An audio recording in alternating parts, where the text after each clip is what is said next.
وہ غزہ میں جا کر وہاں پر جو فلسطینی مزاحمت پسند ہیں ان سے لڑیں گے، حماس کو جو ہے وہ غیر مسلح کریں گے، اور غیر مسلح کرنے کا ایک ہی طریقہ کار ہے کہ آپ ان کے ساتھ لڑیں گے.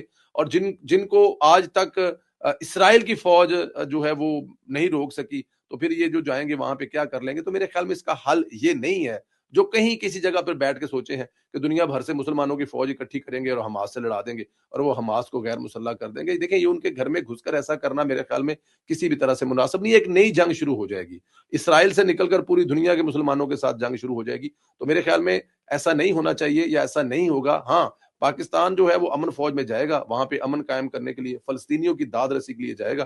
اور وہ پاکستان 70 سال سے کر رہا ہے. یوتھیے جو ہے نا وہ بس چھوٹی چھوٹی چیز کو لے کر پاگلا وانگ پاگل ہوئے پھر دینے، ہر جگہ تے چوک کھلو کے عمران خان دی فوٹو منگوا کے منگی جان گے، جیل سے زیادہ لیڈر ہے، دیو پیسے کچھ آپ کھان گے کچھ کھا کو جان گے. ہاں جی، مطلب یوتھیاں نو بس چھڑ دیو پرا.